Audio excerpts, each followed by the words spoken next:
इस वीडियो में हम इलाहाबाद हाई कोर्ट के एक लेटेस्ट जजमेंट की बात करेंगे, जहां पर सवाल था कि क्या चेक बाउंस केस में सजा होने के बाद समझौता किया जा सकता है या फिर नहीं।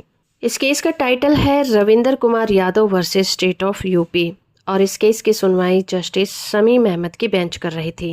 मामले की बात करें तो यहाँ पर रविंदर कुमार यादव नाम के एक व्यक्ति ने संचेतना फाइनेंशियल सर्विसेज प्राइवेट लिमिटेड से 30 लाख रुपए का लोन लिया था और लोन ना चुका पाने पर यादव ने 27,60,000 रुपए का चेक जारी किया था, जो कि इनसफिशिएंट अमाउंट के कारण बाउंस हो गया था। जिसके बाद संचेतना फाइनेंशियल सर्विसेज ने एनआई एक्ट के सेक्शन 181 के सेक्शन 138 के तहत चेक बाउंस का केस दर्ज कराया था और निचली कोर्ट ने 7 अप्रैल 2021 को रविंदर कुमार यादव को दोषी ठहराया था और 2 साल की सजा सुनाई थी। इसके अलावा 45 लाख रुपए का जुर्माना लगाया था और जुर्माने को ना चुका सकने पर रविंदर कुमार को 1.5 साल की एक्स्ट्रा सजा भुगतनी थी और कोर्ट ने शिकायतकर्ता को 38 लाख रुपए मुआवजा देने का निर्देश भी दिया था। निचली कोर्ट के फैसले के खिलाफ अपर सेशन कोर्ट में रविंदर कुमार ने अपील की, लेकिन उनकी अपील को खारिज कर दिया गया। फिर वो 8 फरवरी 2024 को हाई कोर्ट पहुंचे। वहां पर उन्होंने अपील की, लेकिन उनकी अपील को वहां पर भी खारिज कर दिया गया, जिसके बाद रविंदर कुमार ने हार मान ली और चुपचाप सजा काटने लगे।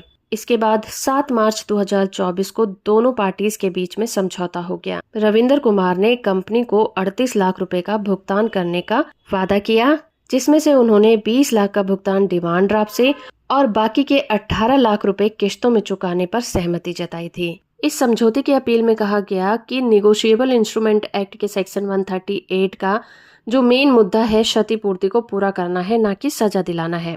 इसी के रिगार्डिंग सुप्रीम कोर्ट ने भी दामोदर एस प्रभु वर्सेस सैयद बाबालाल एच के केस में गाइडलाइंस भी जारी की थी, जो ये कहती हैं कि इस तरह के केस के किसी भी स्टेज में समझौता किया जा सकता है। तो हाई कोर्ट में जस्टिस शमीम अहमद ने कहा कि न्याय दिलाने के लिए सीआरपीसी के सेक्शन 482 के तहत जो भी पावर्स दी गई हैं उनका इस्तेमाल किया जा सकता है।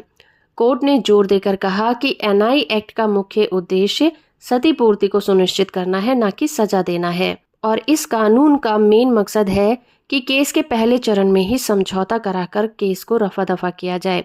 लेकिन ऐसा ना होने पर केस के किसी भी स्टेज पर समझौते के लिए दरवाजे खुले रहते हैं। कोर्ट ने देखा कि दोनों पार्टीज के बीच में जो समझौता हुआ था वो रियल था और दोनों ही पार्टी मामले को सुलझाना चाहती थी।